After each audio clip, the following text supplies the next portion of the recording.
Hi guys, many of you asked me to explain uh, this animation and how does it work.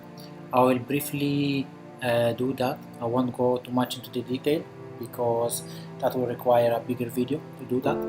And yes, so we will go through first what is going on the screen, how are the layouts composed, and how are also the animation build, like how many animations do you have, and how many controllers, and how are they interacting between each other.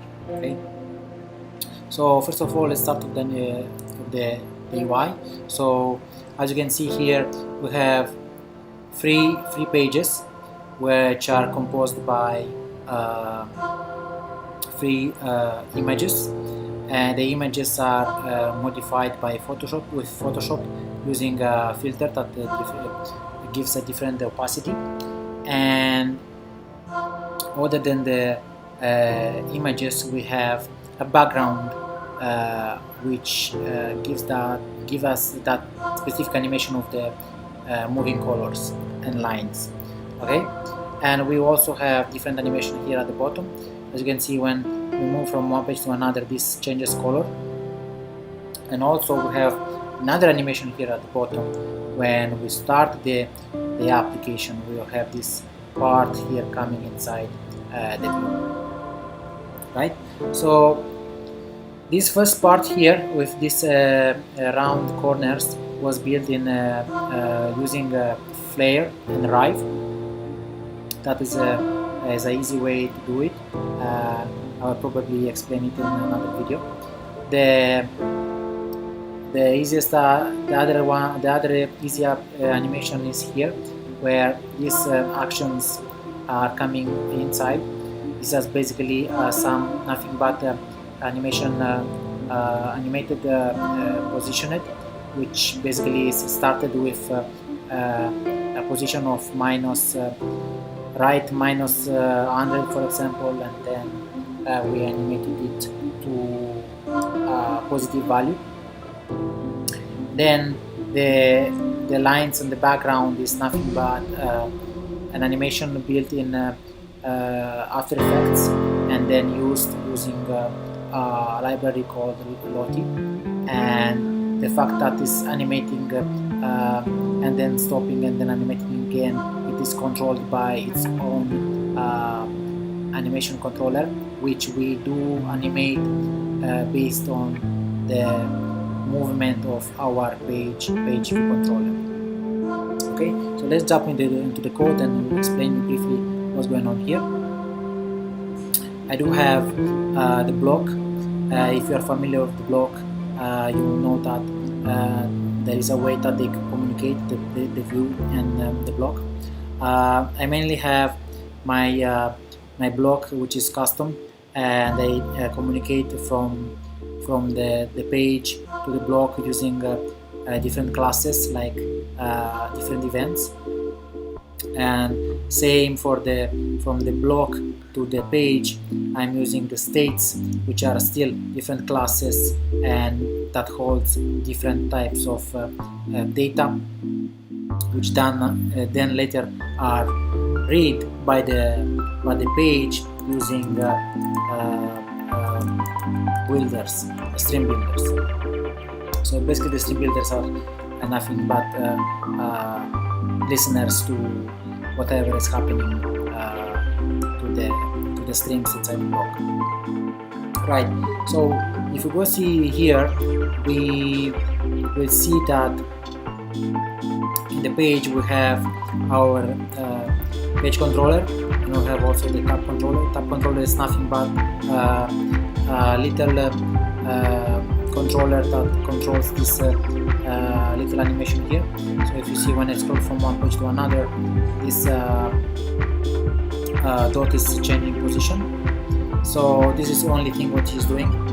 I had to use it separately with a page controller to make it easier.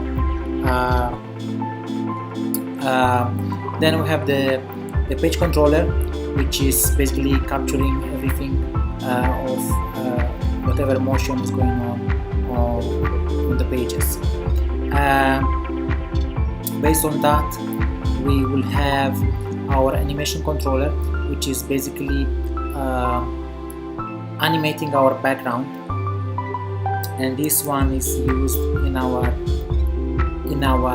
widget here, which is extracted in a method, and is given to the Lottie asset, Lottie library, that of course uses our asset, is our animation,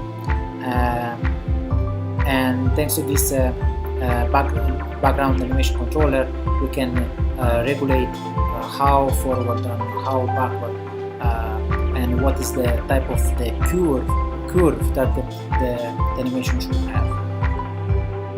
Okay, so this is this background animation is controlled in our block here. As you can see, we have the background animation controller, and we have here a listener, which basically listens to the page controller. I explained already, the page controller is basically this set of pages that are moving from one side to another. So based on the position of that page controller, we are basically setting the rest of our animations, and based on what page we have, we will set a specific state, and we'll calculate the text animation here as well, and also the color that we want to decide on this bottom widget here. And based on that, we have also the animated. We animate the background here. We still pass the page controller. So in here, we are basically understanding what is the page that needs to be used, and we will move with a duration which we set. This is a little bit slower than the animation of the page, and we will also give a specific curve to our background animation.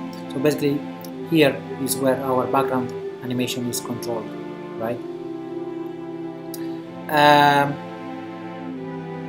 I will go and explain you what are the pages, how they are animating. If you see, they are zoomed in and rotate a little bit, they are rotating. For example, this one, you can see that this is now rotating here. It's rotating, and then it's kind of zoomed in, and also have this round circle, which is a clip art rect, and everything is done in this widget here, this one, animated clip transition, which thanks to a set of different twins, we animate whatever this value comes from the animation controller here, and where we start when the widget starts and is initialized, and then based on that values, here we'll have our stack, and we'll have the positioned, which based on that the values of the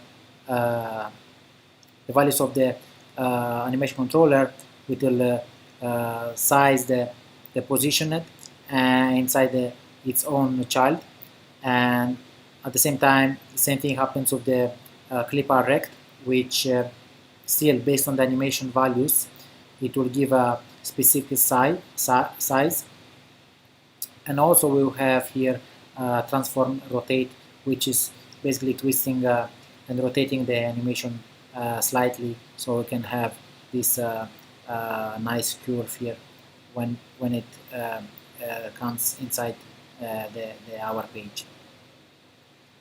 Yeah, so if you want me to explain in more detail and create a